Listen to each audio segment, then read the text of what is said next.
Gracias, procurador, por venir aquí hasta los estudios del Piedra, Papel y Tinta, hasta la Casa de la Razón.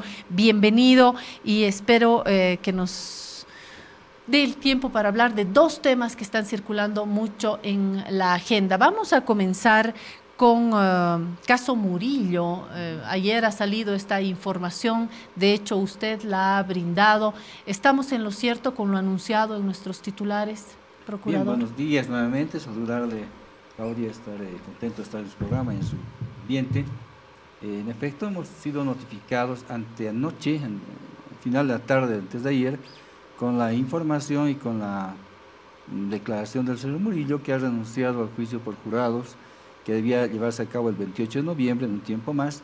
Estábamos con los actos preparatorios, pero Murillo ha decidido no ir al juicio por jurados, más bien a la acusación por informe, lo que significa la inminencia de su declaratoria de culpabilidad. De hecho, así lo menciona en el documento que hemos recibido, y por supuesto lo que sobrevendría es ya luego la lectura de la sentencia, que estimamos, según el criterio de nuestros abogados allá, tendría como línea base los 5 años que han recibido los otros, digamos, la máxima pena. Sobre eso se sumaría y estiman que podría estar sobre los 6, 7 o más años. Esa es una... Porque tiene mayor culpabilidad. Porque esa es además que en su momento Murillo no se ha acogido, como los otros coimputados, a poder colaborar con la investigación y declararse culpable. Eso implica gastos, implica preparación de juicio, implica una serie de mecanismos que activa la justicia norteamericana.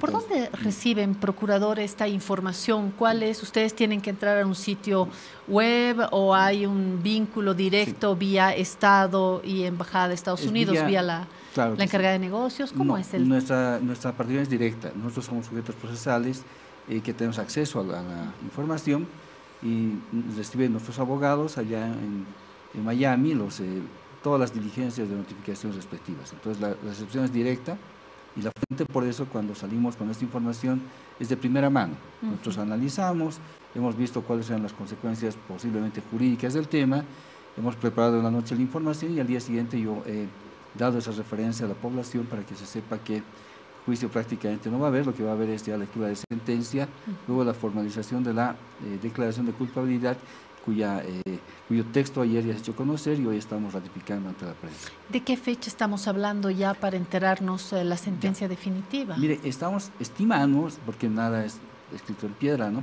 Sí. Estimamos que en un par de semanas aproximadamente tengamos ya la declaración como tal del señor Murillo, y de ahí contando en un mes o dos máximo haya la audiencia en la que se ratifique esto y se lea sentencia. Entonces estamos hablando prácticamente hasta fin de año. Yo estimo que estamos con sentencia ejecutoriada, lo que nos habilita, Claudia, el segundo juicio, que es el juicio civil, para recuperar los dineros de parte de este señor que está en pantalla. De acuerdo. El tiempo que Murillo, lo estamos viendo ya ahí en prisión en Estados Unidos, este tiempo que él ya está cumpliendo en Estados Unidos se suma, ¿verdad? Ejemplo, si le dan 10 años, todo este tiempo, que ya es año y pico, ¿verdad? Sí. Forma parte del tiempo que él tiene que cumplir, ¿no? Sin duda, sí. Está detenido desde el 23 de mayo del año 2021, entonces desde esa fecha se computa el término de su detención, el plazo de su detención, y dependiendo del tiempo que le den, pues se van a tomar. Obviamente también hay beneficios en la justicia americana, como en todo el mundo, de acuerdo al sistema progresivo, pero desde esa fecha se computa precisamente su detención. ¿Qué pasa con este otro proceso? ¿Cómo va avanzando y cómo van enganchando el proceso en Estados Unidos, acá en Bolivia? Bien, tenemos dos cosas. Primero hay que aclarar que en los Estados Unidos el proceso ha sido por soborno. Es en realidad un delito, delito federal, que tiene una configuración muy particular, que está vinculada al soborno y lavado de activos. En Bolivia los delitos son otros, son con la ley Marcelo Quiroga, la ley número 4, que tiene que ver con delitos de corrupción interna. Entonces no es el mismo hecho el que se juzga. Allá también investigaciones... Perdón, procurador, ¿podemos recapitular cómo se ha llevado a cabo este soborno? Claro, lo que pasa es que primero el 16 de diciembre, cuando ingresa el gobierno de Áñez, a los pocos días, ya Murillo trata de contratar directamente a través de un intermediario, la compra de activos. En esos días, como el país conoce, tanto desde Argentina como desde el Ecuador llegan activos para masacrar a nuestro pueblo, para sojuzgarlo a través de esa dictadura que se había instaurado. Pero no contentos con ello, ellos buscan comprar, pero ahí nace el delito, a través de intermediarios. Nosotros, cuando estaba el gobierno del presidente Evo Morales, la compra que se hacía rutinariamente cada año, se hacía a través de un procedimiento directo de compra con el proveedor, que era la empresa Cóndor, que es la más grande de Sudamérica, una empresa brasilera, ¿no? Entonces sabíamos los costos nosotros de cuáles eran los activos, no podía bajar, subir, pero en la compra de Murillo se impone un intermediario que es su buen amigo de Bravo Tactical, y ellos realizan en la operación con 2.3 millones de sobreprecio. Esa operación les toma varios meses porque inician en gobierno, ven que tardaba mucho, pasan a defensa, hay un traspaso de dineros de gobierno a defensa, finalmente defensa adquiere, porque tiene un decreto que habilita eso. En los días siguientes a que estábamos encerrados en pandemia, Murillo hace que se pague a través del Banco Central este dinero completo, y hace 2 intentos, tal vez no recuerda a la gente o no lo sabe. En el primer intento casi llega a 6 millones de dólares. Luego se baja a los 5.6, que sí le admite la transferencia, pero desde ese momento es chequeado el dinero en los Estados Unidos. Se identifica, es decir, sí, hay un sistema norteamericano, claro, de identificación de exacto, estos circuitos de grandes montos de dinero. Así, ¿no? Es, por supuesto, todo el dinero es chequeado, es fiscalizado, y de esta manera se inicia una investigación y se da cuenta que el dinero retorna al país en grandes cantidades a las cuentas de Murillo, de su jefe de gabinete, de Lichefiel, en fin, de todos los que estaban, las 5 personas por lo menos comprometidas en el juicio penal, y de esta manera entendemos que ellos ya tenían la investigación. Han investigado inclusive, el 23 de mayo lo detienen, pero han investigado por lo menos un semestre más. Hay toda la solvencia para condenar a Murillo, y por eso los otros 4 coprocesados se declaran culpables. Él no.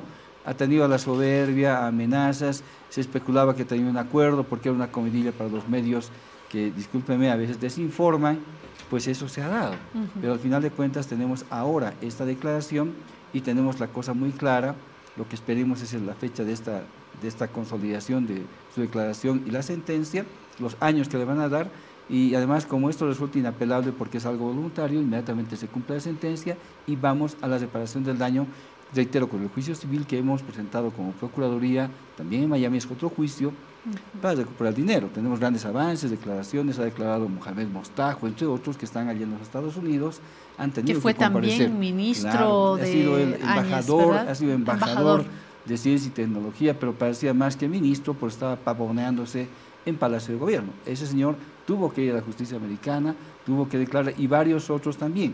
Entonces, esta es una investigación civil que nos ha tomado todo el año prácticamente. Este embajador, que además es un cargo que no existía, este embajador hoy ex embajador, está en Estados Unidos, ¿verdad? Claro, era un embajador ministro por el tipo de funciones. Un boxero, un personero, el único embajador que conozco que no ha salido primero del país, no ha sido embajador en ningún lado. Segundo, le creé la embajada porque tenía aparentemente un vínculo sentimental con una persona llegada a la presidente. Salió en la prensa con la hija de, ¿no? Entonces, de la que ese era el vínculo, y ahí estaba uno de los núcleos de poder del gobierno de facto, y el otro estaba obviamente con Murillo. Esa gente declaró, y esperemos que ese juicio civil nos devuelva los dineros también, aparte de los mecanismos de cooperación judicial que tenemos que activar. Se ha activado la extradición para que Murillo, en su caso, una vez cumplida su sentencia, retorne al país a cumplir también las sentencias que aquí le van a esperar, y tendrá pues su lugar en la cárcel, ¿no?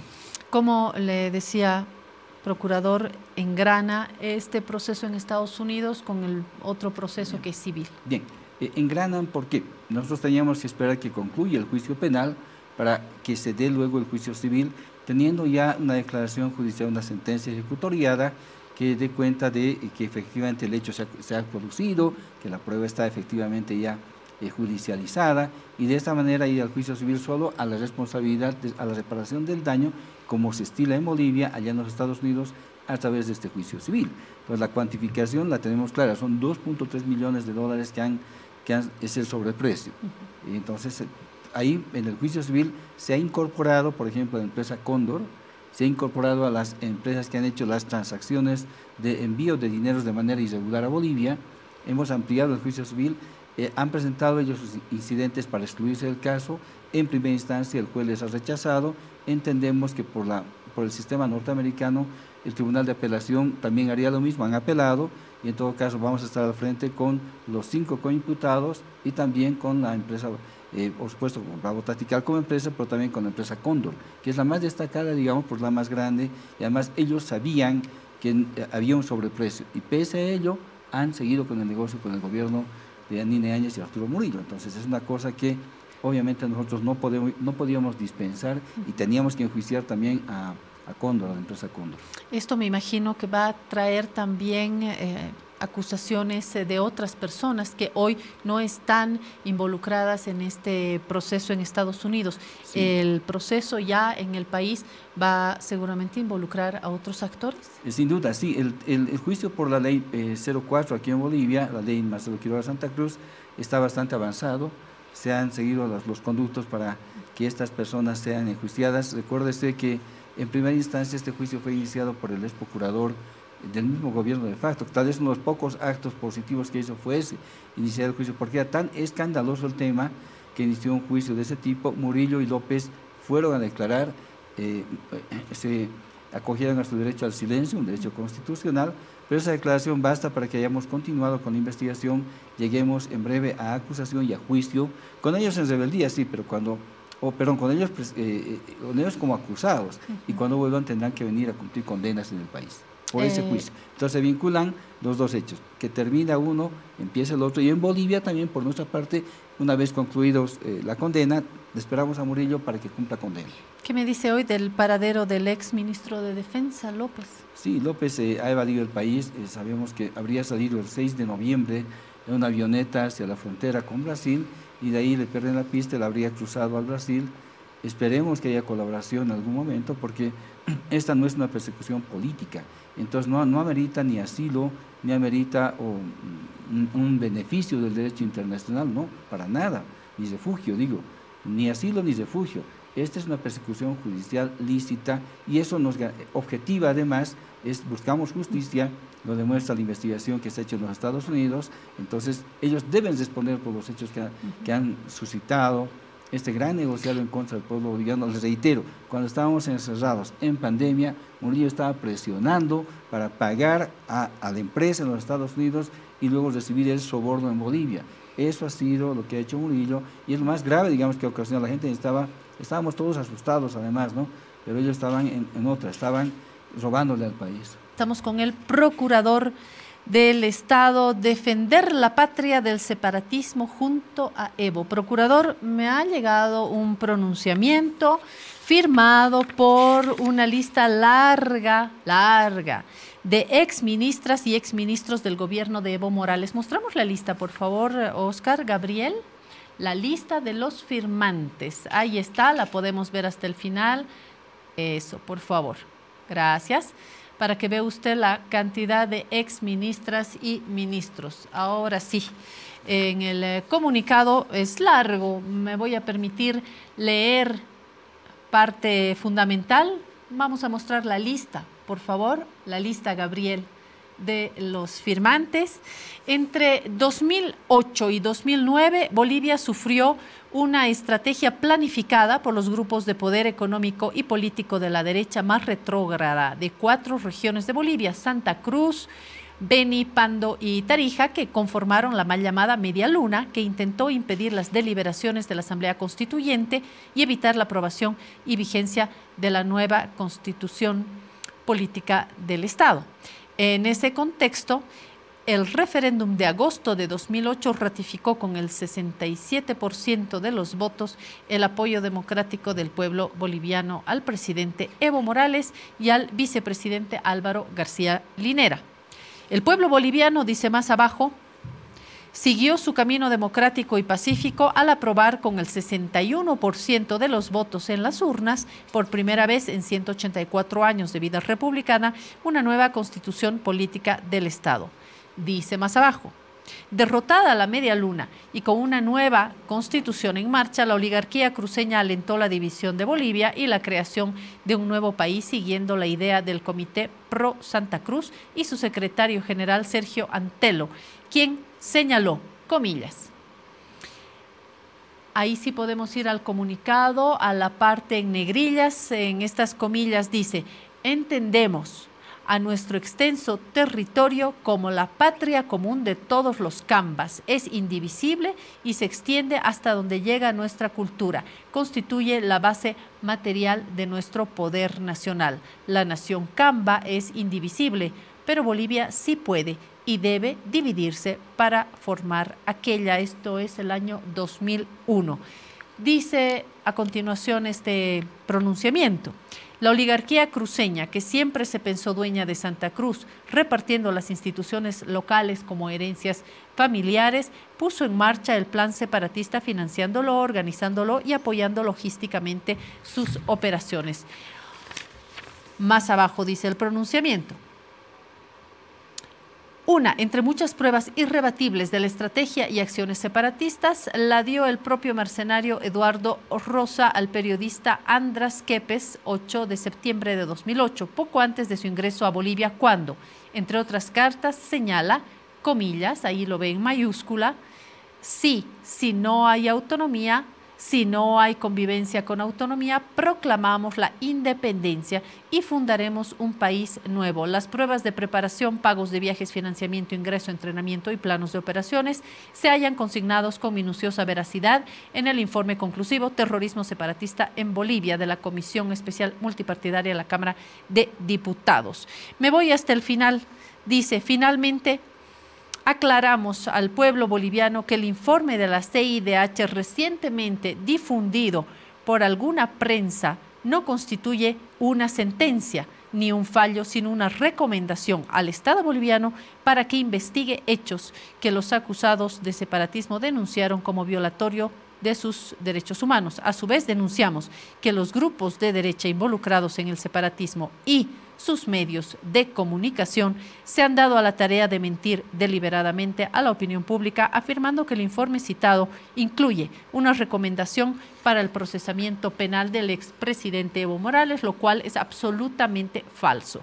Se trata de un informe del trabajo de una comisión de la CIDH que formula sugerencias al Estado boliviano y que seguramente serán respondidas por la Procuraduría de nuestro país en los plazos previstos, y ahí nuevamente una larga lista de exministras y exministros de Evo Morales, y estoy aquí con el procurador para que me hable de esos plazos y su reacción, por supuesto, a este pronunciamiento que he leído en las partes más sobresalientes. Bien, sí, efectivamente es un pronunciamiento de los compañeros que han estado en la gestión del presidente Evo como ministro. Yo también estuve como ministro, pero ahora estoy con una función particular, que es la defensa de los intereses del Estado y su representación legal a nivel nacional e internacional, en este caso a nivel internacional. Lo que dice en gran medida el comunicado tiene varios puntos que acabamos de ver. Yo lo he visto al bajar, estaba viendo un poquito el comunicado.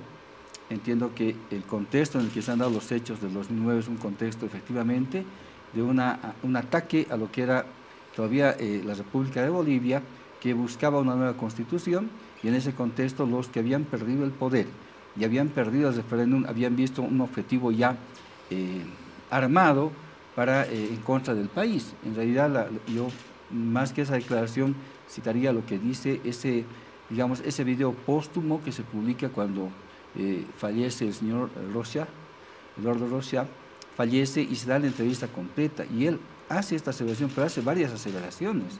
Él era un ex mercenario en la guerra de Yugoslavia. Casualmente, esos símbolos que se usan, los Ustacha y compañía, se usan en ese tiempo y se usan también en el golpe de Estado. Yo quería enlazar con eso, Claudia. Si ustedes ven las imágenes de los cabildos en los que, por ejemplo, se dice vamos a entregar la carta, hay una virgen que alguien está agarrando. Es la virgen que se usó en la guerra de separación de Yugoslavia.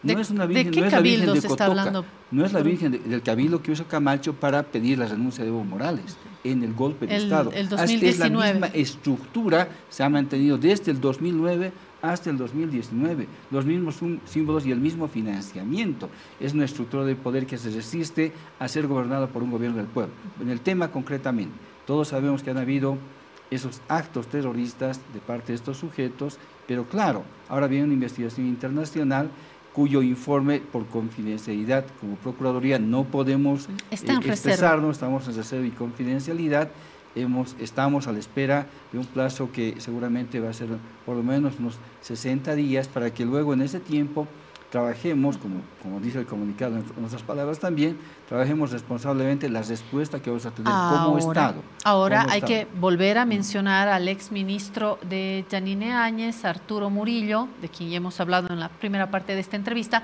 Hay que volverlo a citar porque siendo él ministro, en una de sus principales acciones como autoridad, ha puesto el punto final a este proceso, ¿no? Estamos en lo correcto. Sí, mire, Arturo Murillo, entre otras cosas tan descabelladas que ha hecho, aparte ha perjudicado una investigación que el país quería conocer la sentencia y los grados de responsabilidad penal de quienes todavía estaban sometidos en el juicio.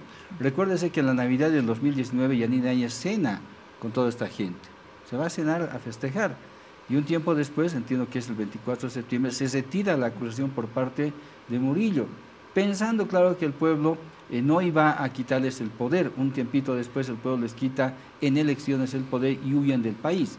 Pero mire usted, es un acto deliberado. Hay que ver todo ese contexto para luego pronunciarnos en el fondo sobre lo que recomienda la CIDH. Nosotros tenemos que ver como abogados también en la defensa del Estado. Un Estado tiene soberanía, debe mantener su integridad territorial. Por eso creemos que es importante que tengamos el tiempo suficiente para todavía analizar lo que provenga del informe. Yo personalmente, hasta por delicadeza, no he abierto ninguna versión que no sea la versión que nos ha llegado y que está en estudio. No he querido ver ni siquiera en el WhatsApp, y se me ha indicado, Claudia, que la Procuraduría habría generado o habría filtrado el informe. Hecho más falso no puede existir. Yo, con respeto, he pedido a los periodistas que supuestamente han dado tanta cobertura que den la fuente. Yo autorizo, si soy la fuente, Claudia, la autorizo. Si yo he sido la fuente, estoy autorizando que el periodista me diga: usted es la fuente, me muestra el WhatsApp, me muestra el correo electrónico, me muestra cómo, de qué manera lo he hecho, porque me hace ver poco más como un tipo que está vendiendo información, y eso no lo acepto. Soy militante de un proceso, lo he sido desde muy joven, y no acepto que a estas alturas me vengan a decir semejante barbaridad.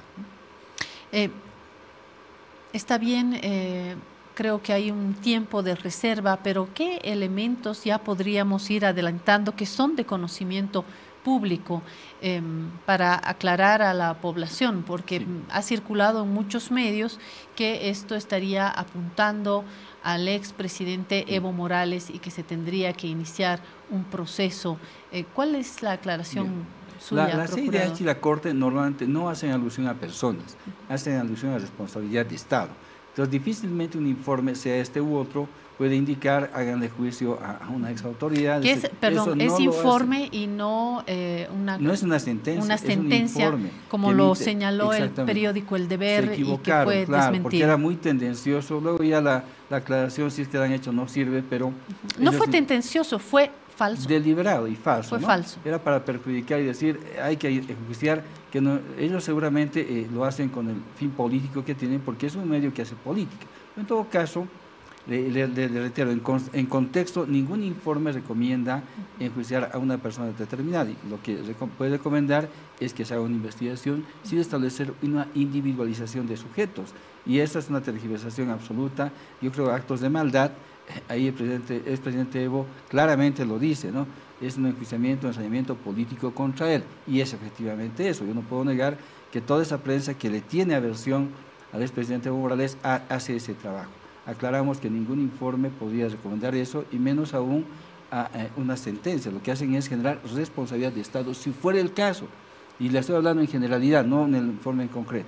Si vemos otros informes anteriores, es exactamente la situación, y nosotros, claro, tenemos que ser responsables y no inmiscuirnos en temas muy particulares como el que se ha querido hacer con el expresidente Evo, ¿no? ¿Qué me dice de los derechos humanos? Ha sido un capítulo muy violento y, por lo tanto, con ciertos momentos oscuros también. No se sabe cómo fue, cuáles han sido los lapsos, cuáles han sido los enfrentamientos, si se ha respetado o no se han respetado los derechos de estas personas, tanto de quienes perdieron la vida en estos enfrentamientos con fuerzas del orden, como de las personas que salieron con vida y que luego estuvieron presos y que presentaron a su vez demandas, ¿no? ¿Qué decimos de los derechos humanos? Mire, en primer lugar, la cautela de los derechos humanos está en el juez efectivamente cautelar, el juez de instrucción, donde se deberían denunciar estos hechos. Luego, obviamente,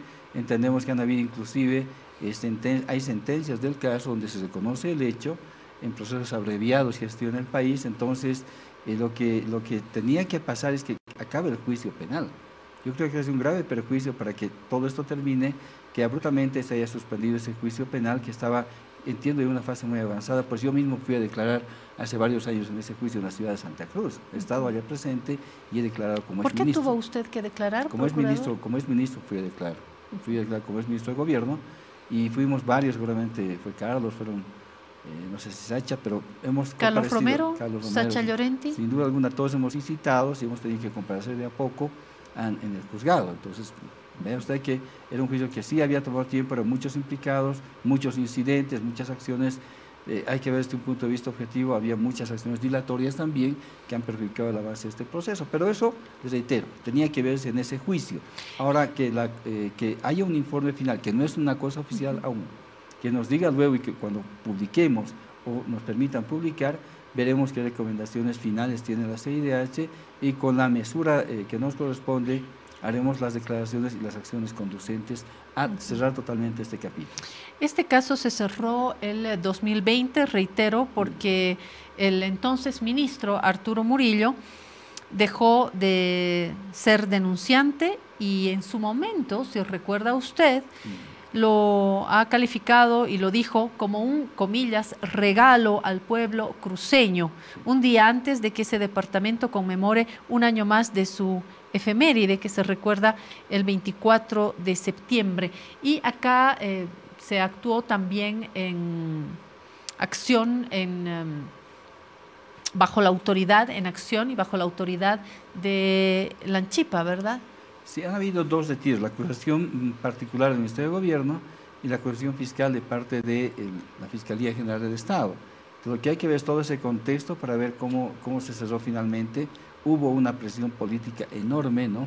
Ahora, con la conducta de Murillo, que cobra de todo, no sabía si ha sido gratuita o qué ha pasado de por medio, porque todo se puede pensar de este señor y de cómo ha operado este señor Murillo. En todo caso, yo creo que debemos todavía analizar el caso, ver la forma de cierre, en fin, una serie de mecanismos, pero lo haremos siempre en el espacio que tenemos todavía hasta que conozcamos el informe y las recomendaciones finales de la comisión que se ha tomado el trabajo, la CIDH que ha tomado el trabajo de ver este asunto tantos años. No estamos hablando de él hace 10 años más o menos que estamos con este tema en la CIDH. Así es. Hemos, dijo el exministro Murillo, dijo, hemos trabajado, se han retirado las acusaciones y ahora el Ministerio Público nos hace conocer que se retira este tema. Hay que felicitar al Ministerio Público por este caso, por este trabajo, afirmó Murillo en esa oportunidad cuando era ministro de Yanine Áñez. Ahí usted está viendo la imagen y atrás está el ex ministro López. Hasta el 2019 el gobierno fue el principal acusador en este caso, pero después de la renuncia de Evo Morales, Áñez asume la presidencia y hay que recordarlo también, los jueces ciudadanos y jueces renunciaron y dejaron prácticamente paralizado este proceso que lleva más de 10 años de investigación y que esperemos no tardemos en tener nueva información, que usted, procurador, está calculando más o menos. Yo calculo que en 2 o 3 meses vamos a tener una respuesta completa, pero primero la versión final ya del informe. El Estado es respetuoso, por supuesto, de esta confidencialidad a la que estamos sometidos y nosotros estamos trabajando en este momento en la Procuraduría, viendo todos los matices que podrían provocarse. Les reitero, no puedo asegurar de ninguna manera que lo que está circulando sea un informe oficial, de ninguna manera. Nosotros tenemos información sobre la que tenemos que ser coherentes y además responsables en nuestro trabajo y estamos haciendo eso. Estimo en un par de meses, máximo unos 3 meses, podremos tener tal vez una respuesta y además cuando se levante este régimen, que es obviamente de confidencialidad, vigente al momento todavía para nosotros, vinculante en esa confidencialidad para nosotros, pues es efecto del derecho internacional. No solo en este caso, en todos los casos que son de esta naturaleza. Muchas gracias por estar acá. Wilfredo Chávez, Procurador General del Estado, por venir hasta aquí, hasta esta montaña, hasta esta casa periodística y esperemos nuevamente tener noticias. Le agradezco. Muchas gracias nuevamente. Muchas gracias por todo. Un saludo.